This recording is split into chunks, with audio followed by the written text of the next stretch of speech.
Good morning, students.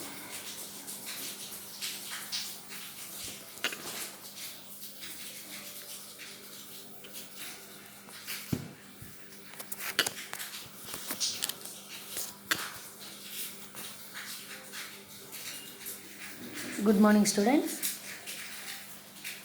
Let me introduce first. My name is P. Sridevi, working as Head of Electrical and Electronics Engineering Section, Government Polytechnic, Warangal. So we are discussing about second semester Diploma Electrical students, subject Electrical Engineering and Electronic Devices. In that we are in the fourth unit, Electrostatics and Capacitance. Electrostatics and Capacitance.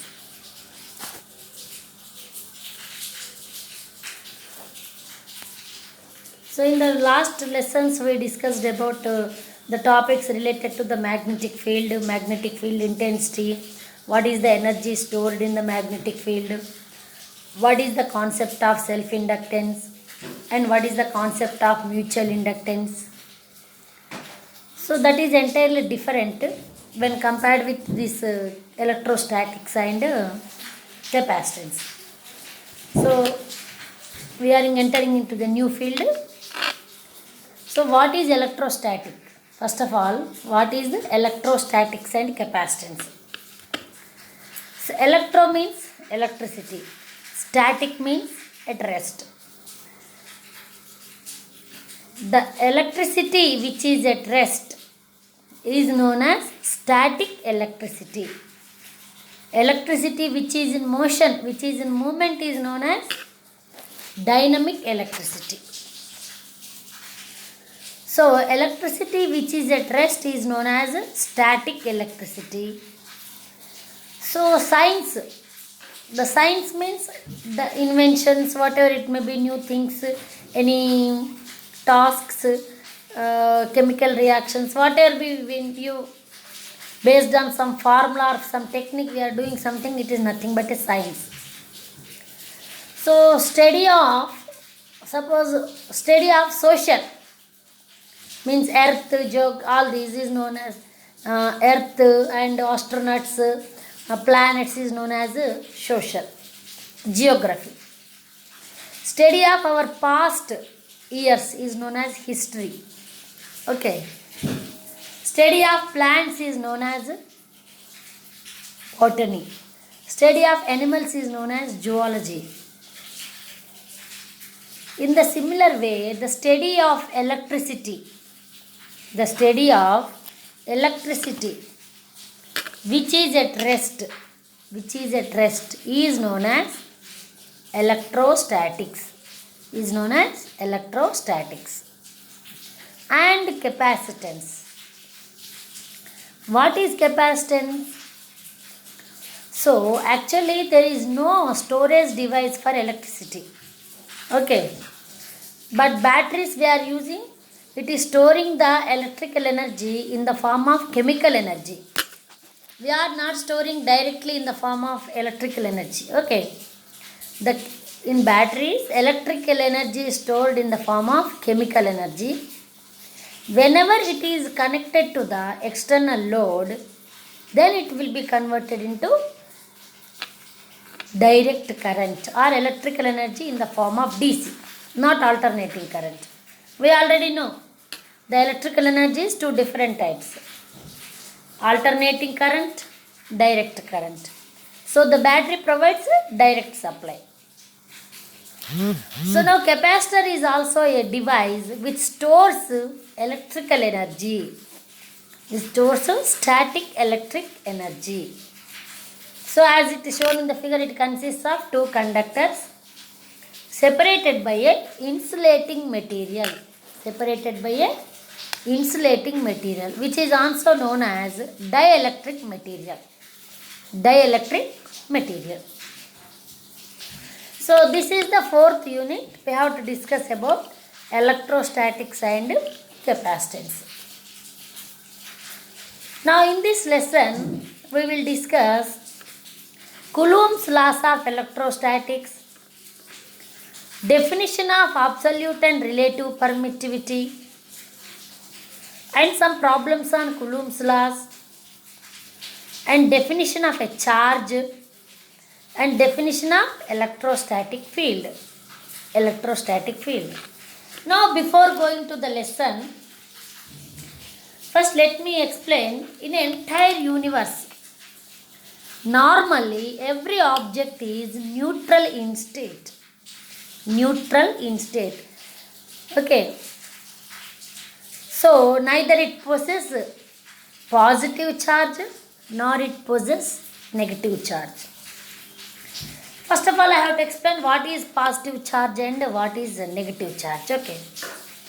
So, every object, every molecule, every atom in the universe is having equal number of protons and neutrons. A particular atom in its original state is having equal number of protons and equal number of electrons. So each atom consists of three different types of particles that we know: electrons, protons and neutrons. So electrons are negatively charged particles and protons are positively charged particles and neutrons are neutral in state. That's why they are called neutrons. No charge. Okay.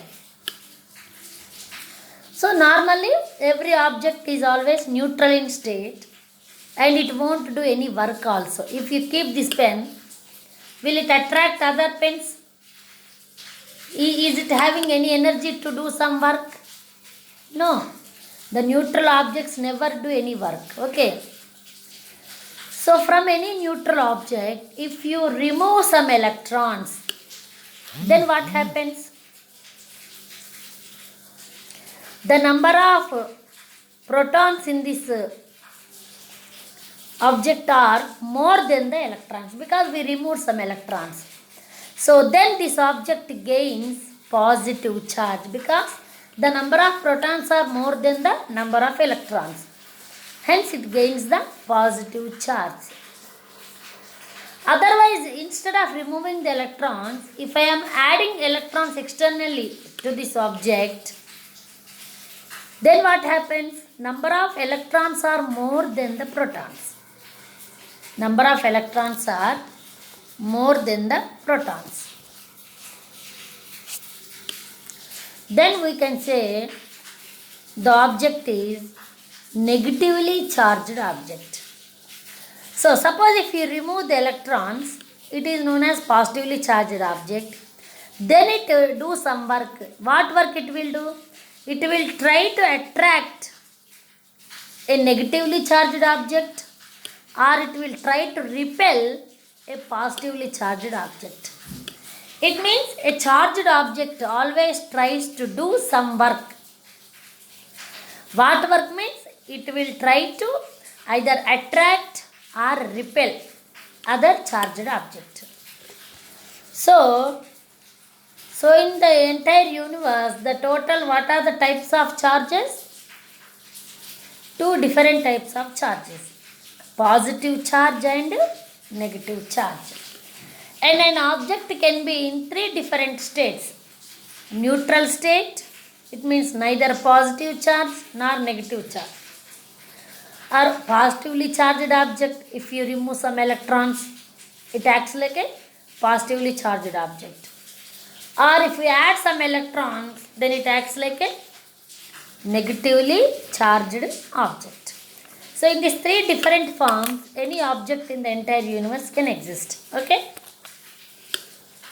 See, inside an atom, there are positive charges and negative charges. Okay? So I said an atom consists of three different types of particles: electrons, protons, neutrons. So the protons are positively charged and electrons are negatively charged and neutrons are neutral. Just now explained. Electrons are having negative charge, protons are having positive charge and neutrons are neutral in state. For an atom to be charged, so if an atom should possess a charge means It should have a difference in number of protons and electrons. Both should not be equal. Either electrons are more than protons or protons are more than electrons. Okay. Then only the atom possesses a charge. Then it is known as ion. A charged particle is known as ion. There are two fundamental types of electrical charges in the universe. What are those? Positive charge and negative charge. So if some electrons are removed, it gets positive charge and it repels other positively charged objects and attract negatively charged objects. Negatively charged objects.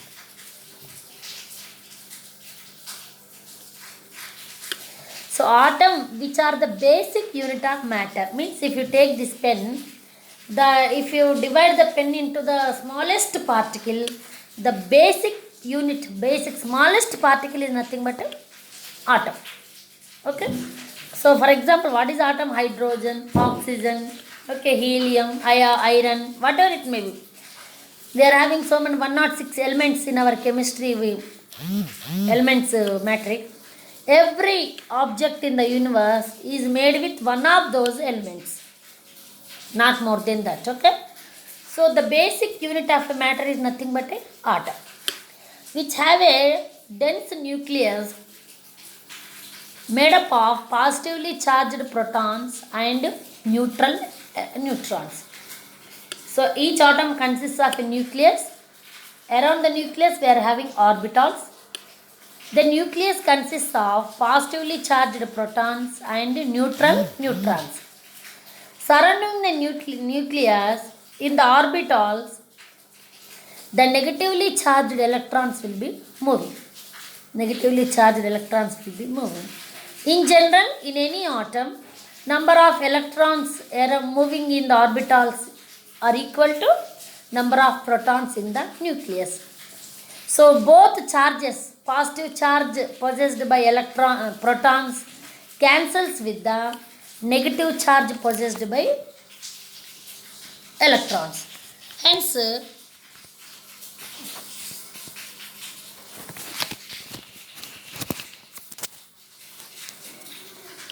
they will cancel each other and the object will be neutral in state. So the attraction between protons and electrons helps to hold the atom together. See, if there is no force between protons and electrons, they will move in different directions. Okay. So to bind something, definitely there must be a force. Okay. So the protons and electrons are having both opposite charges. They will attract each other and it holds the atom together in a stable state. Okay. So it is possible for there to be an unequal number of protons and electrons. So it means protons and electrons are not equal. Then the atom is said to be charged. So how it is charged? If the number of electrons are less than protons, so the atom is said to be positively charged.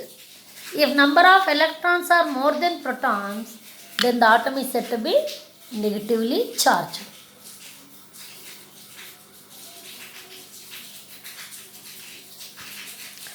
So the objects become charged by contact with other objects.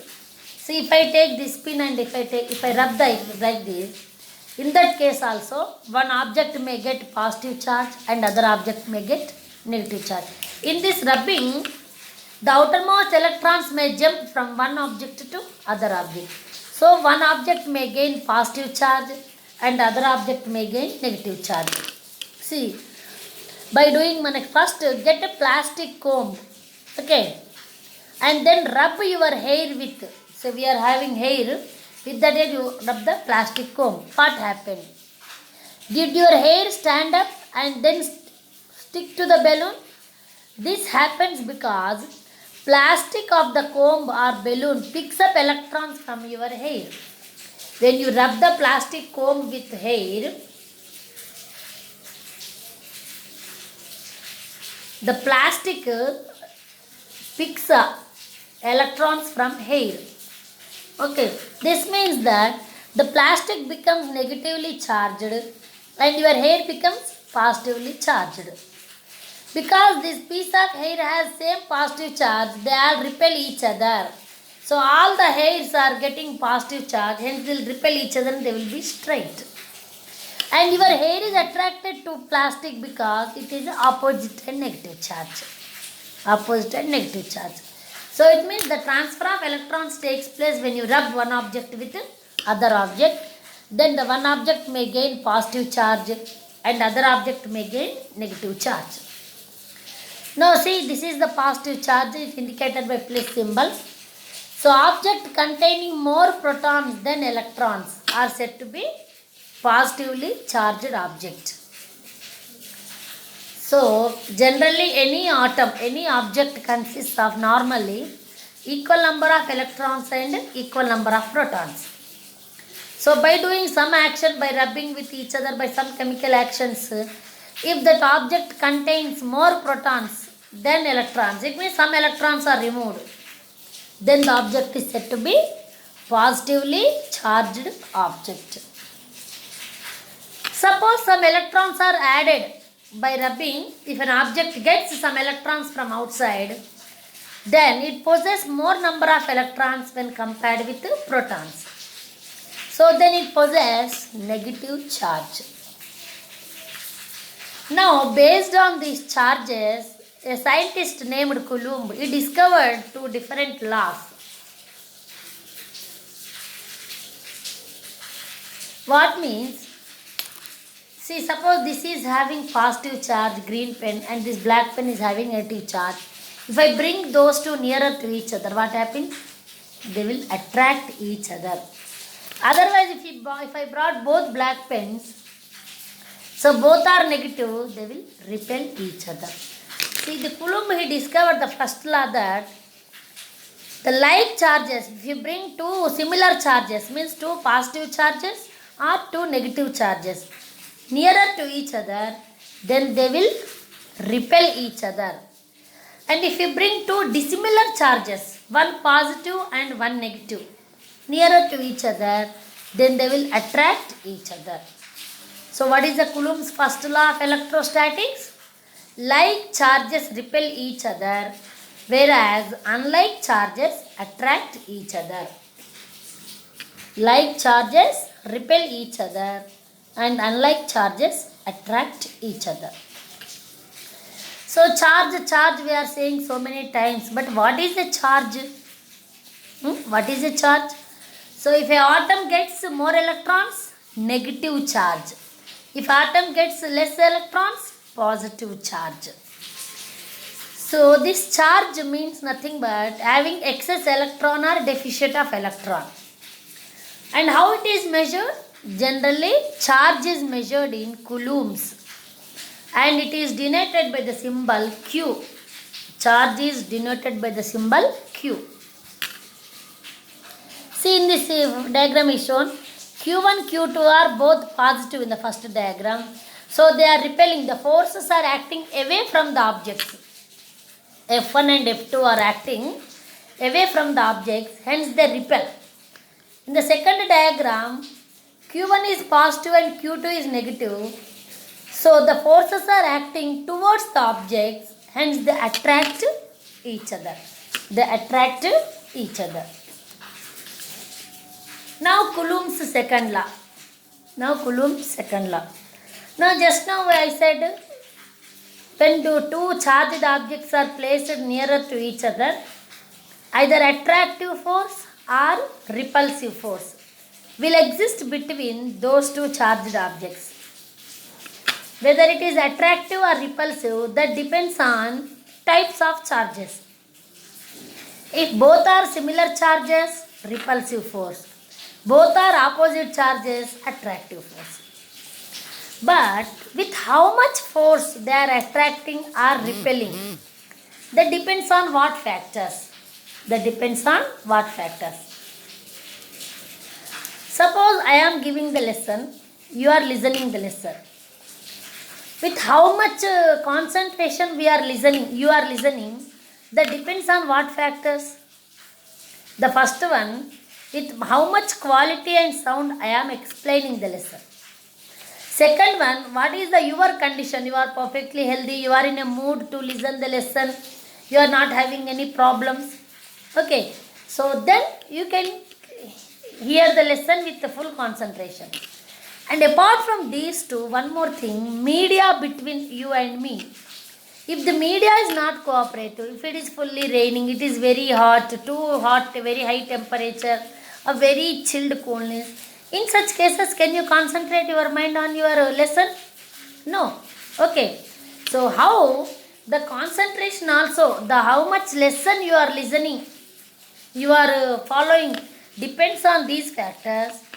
How much force they are attracting, it also depends on some factors. One is the charge of this object, other one is the charge of this object, and other one is how much distance they are placed.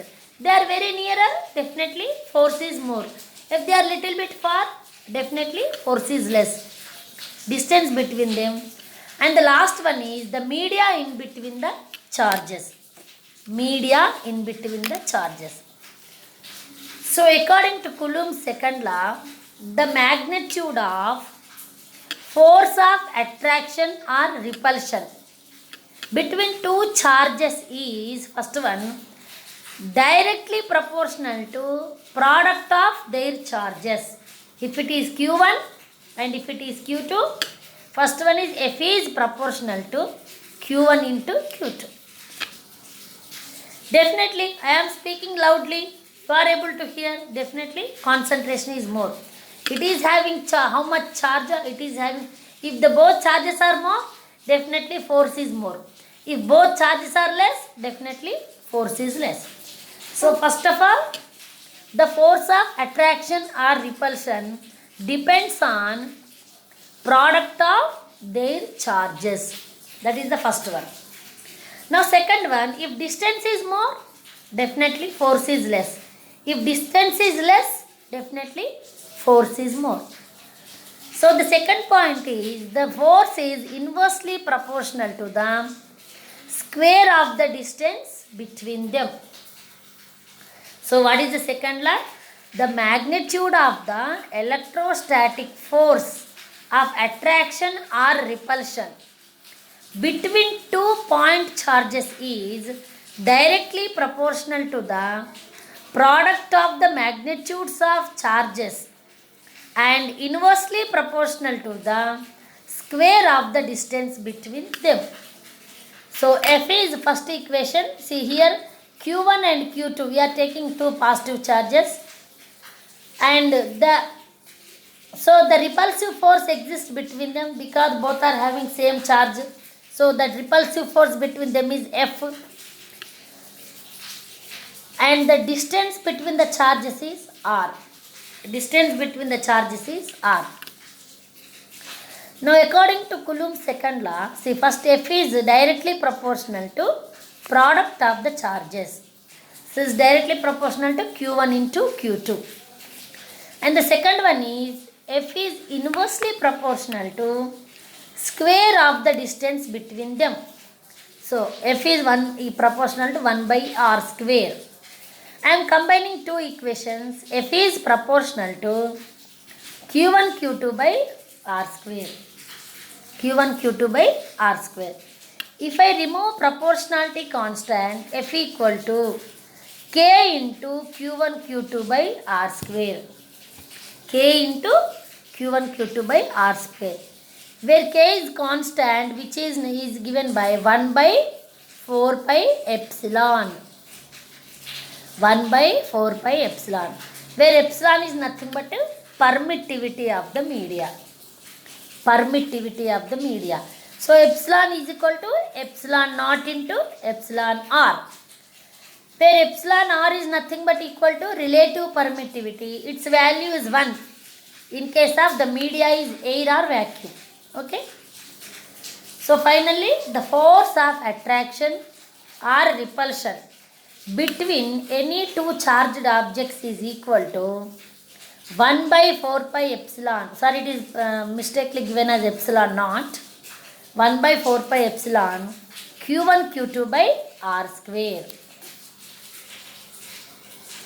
So here 1 by 4 pi epsilon is nothing but equal to epsilon naught into epsilon r, where epsilon r is equal to 1 and epsilon naught value equal to, epsilon r is not always 1. If the media is air or space, then it is equal to 1. And epsilon naught equal to 8.854 into 10 power minus 12 farads per meter. Farads per meter.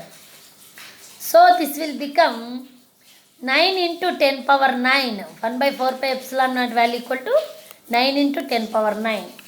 So the force of attraction or repulsion is equal to 9 into 10 power 9 Q1 Q2 by R square. Only if they are kept in air. Otherwise it is equal to 9 into 10 power 9 Q1 Q2 by R square into epsilon r. So permittivity of the relative permittivity of the media in which those objects, charged objects are kept. Okay. Now we will do some problems on Coulomb's laws of electrostatics. Okay. So calculate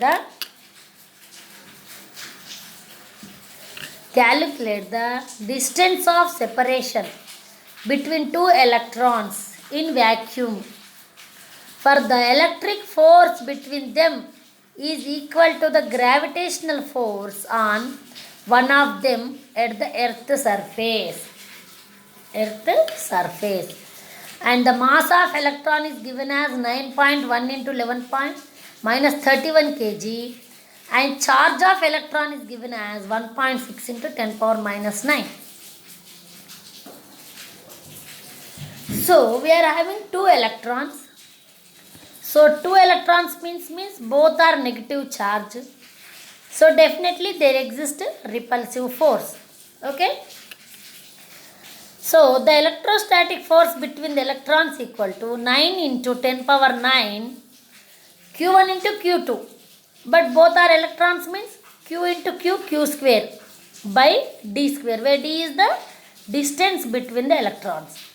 So 9 into 10 power 9, the charge of the electron is nothing but 1.6 into 10 power minus 19 whole square by D square.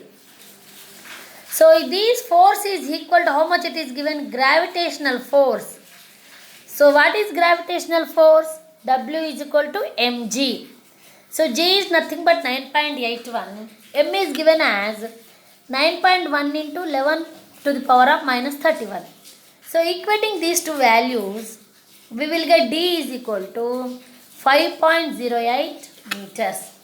D is equal to 5.08 meters. It means in this problem, force is not directly given. He is mentioned as the gravitational force. So gravitational force means W towards the force which is pulling towards the earth. That is W is equal to M into G. So what is the mass of the electron? What is the gravitational acceleration due to gravity? If you multiply M into G, you will get that gravitational force. Okay.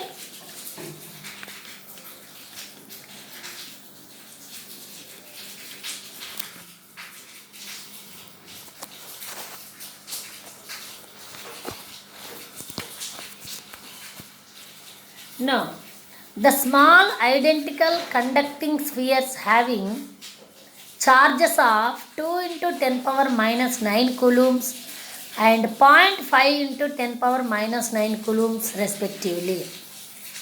When they are placed 4 centimeters apart, what is the force between them? If they are brought into contact and they are separated by 4 centimeters, what is the force between them? Okay. So two charges is equal to F is equal to, what is the force when they are 4 centimeters apart? F equal to 9 into 10 power 9 Q1 Q2 by D square. So 9 into 10 power 9 Q1 is minus 0.5 into 10 power minus 9 .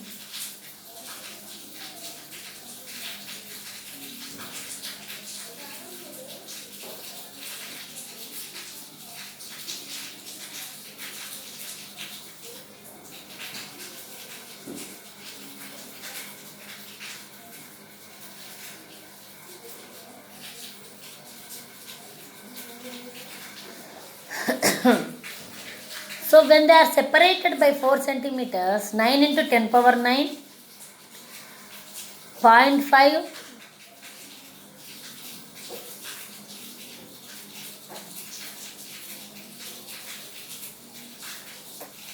So initially this is the wrong, I think, because Q1 is 0.2 and Q2 is 0.5. So first one is the case 9 into 10 power 9 into 2 into 10 power 9 into 0.5 into 10 power 9 by 4 into 10 power minus 4. The second case, when they are brought into contact and then separated, in that case when they are brought into contact, both charges will be added and then separated, each gets half of the total charge. So total charge is 2.5, 2 minus 0.5, 1.5. 1.5 half charge is nothing but 0.75. So 9 into 10 power minus 9 into 0.75 into 10 power minus 9 whole square by 0.04 square, which is equal to 0.316 into 10 power minus 5 newtons. So the force is measured in newtons.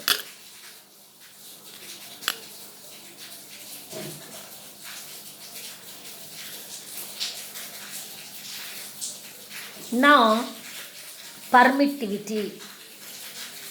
So what is permittivity? So each material is having its own capacity.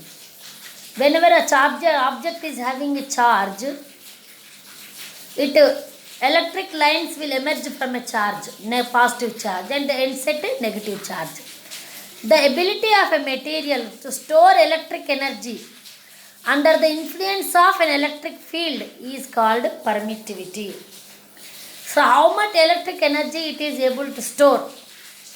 It means, see here we are having two charges. See, if the charge is not able to move from this to this place, the charge will be accumulated on these two conductors only. So the charge does not passes through the media. Okay, if it passes through the media, it cannot store more amount. Suppose if you take a dam, if water leaks out through the gates, is it possible to store more amount of water? No. If the water leakage, if the water does not flow, then it can store more amount of water. Similarly, the permittivity means if the material doesn't allow electric lines of force to pass through the material, the more amount of charge will be accumulated. So it is the ability of a material to store electrical energy under the influence of an electric field. So ability of a substance to store electrical energy in an electric field is called that substance permittivity. It means it is property of every material which measures the opposition offered against the formation of electric field. Opposition offered against the flow of electric lines, what we can say. It is represented by Greek letter epsilon. Okay, and SI units for that permittivity is nothing but farad per meter. Farad per meter.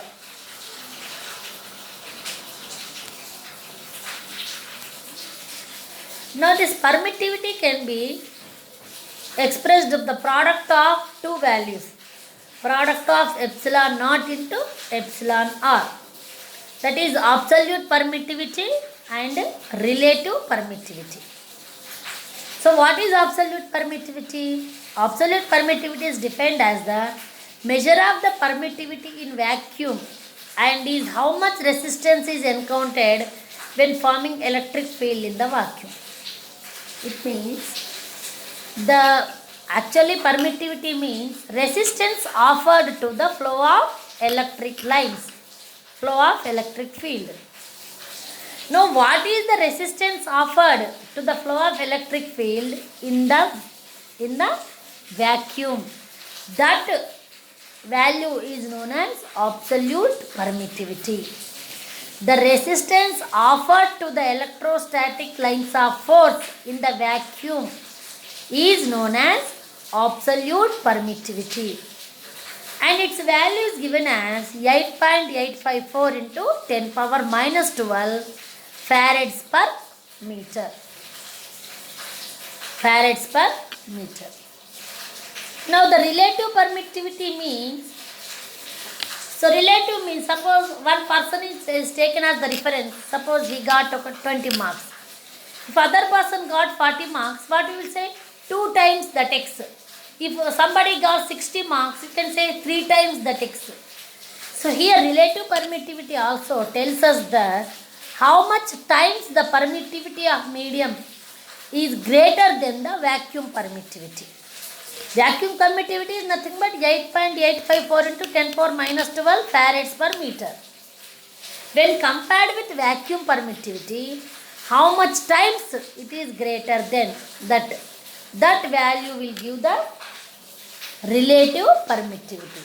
So relative permittivity is equal to permittivity by absolute permittivity. Okay. So the relative permittivity has no units because it is equal to ratio of epsilon by epsilon naught. So ratio of two similar quantities has no units. So relative permittivity is a numerical constant. It gives only just ratio value only. It does not possess any units.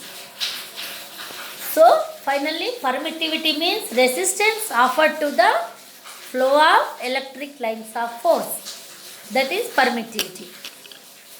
And the resistance offered to the flow of electric lines of force in the vacuum, then that value is known as absolute permittivity. And if you take apart from vacuum, if you take other material, how many times its permittivity is greater than the absolute permittivity? That is nothing but a relative permittivity. See in this diagram, see here the one charged particle, here another charged object. So past in between electrostatic lines of force are passing. If the media doesn't allow electric lines of force to pass, the charge will be accumulated on the conductors. So that is the concept. If the permittivity is more, it means it is allowing less number of electric lines of force to pass through it. Then it can store more amount of charge. Okay? It can store more amount of charge.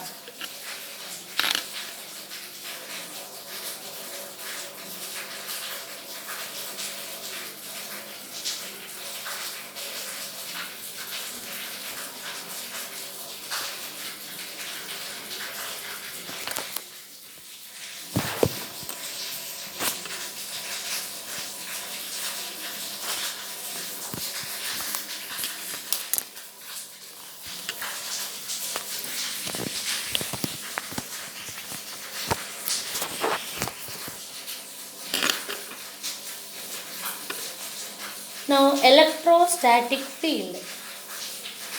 So here a charged object is trying to attract or repel other charged object, means there must be a flow between those two charged objects, a link between those two charged objects. What is the link? From any charged object, electric lines of force will emerge. They pass through this and reaches the object, so they will be attracted or repelled. Okay. So an electrostatic field exists in the region surrounding an electrically charged object. Only charged object will come. So charged object always try to attract or repel other charged object. But up to how much distance it will attract or repel? Up to only certain distance. Okay. So the space around the charged object, listen the words carefully. The space around the charged object up to which it can attract or repel other charged object. Thus the space around this is known as electrostatic field of this object. Electrostatic field of this object. So here it is given. An electrostatic field exists in the region surrounding an electrically charged object. Okay. So there is no field around a neutral object. The electrostatic field will be developed only around a charged object. whether it is a positively charged or negatively charged. This charged object, when brought in close proximity to an uncharged object, and can induce a charge on the neutral object, this is known as inducing charge. If this is the charged object and this is a neutral object, if it is a positively charged object, if I brought this charged object nearer to this one, so definitely if it is positively charged, the electrons in these objects are attracted towards this. So the surface will contain only electrons. Means the adjacent side will get a negative charge. So this charge is known as induced charge. This charge is known as induced charge. So around a charged object, electric field will be there, and the electric field is represented by electrostatic lines of force. Electrostatic lines of force. And these lines are having some properties. See, what are those properties? These lines never intersect with each other. So they always straight. And these lines are perpendicular to the surface of charge. If this is the charged surface, they are always perpendicular to the charged surface. They won't move at an angle. Always perpendicular. Okay. And they always start from positive charge and ends at negative charge.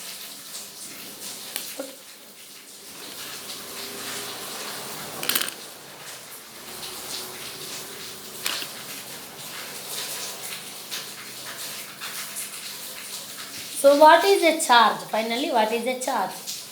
An electric charge is the property of matter where it has more or fewer electrons than protons in its atom.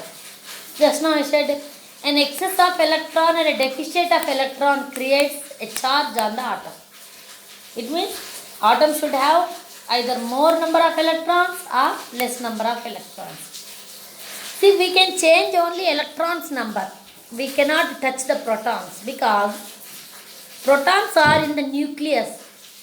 Okay, that is around the nucleus, so many orbitals are there. We cannot touch the nucleus at any cost. Okay, it is very difficult. Only we can touch the electrons, or we can insert more number of electrons in the outermost orbital, or we can remove the electrons from the outermost orbital. So a matter where it has more or fewer electrons than protons in its atom, it possesses some charge. Okay. So this charge is two types, negative charge or positive charge. And it is measured in coulombs. The charge is measured in coulombs. And it is denoted by the symbol Q. It is denoted by the symbol Q.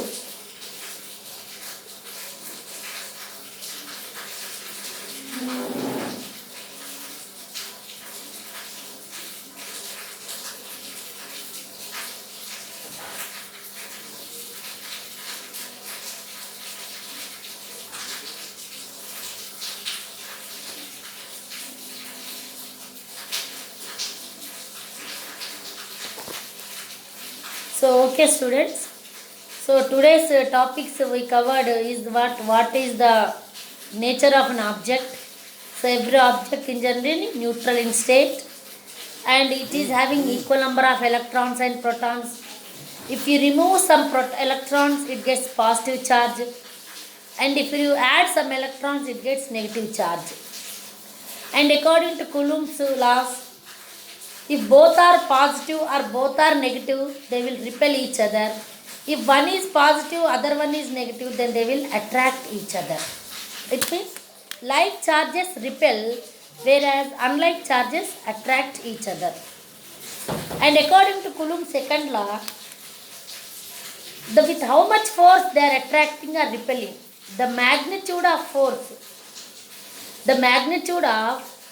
of attraction or repulsion between two charged objects is directly proportional to the product of their charges and inversely proportional to the distance between them, whereof the distance between them.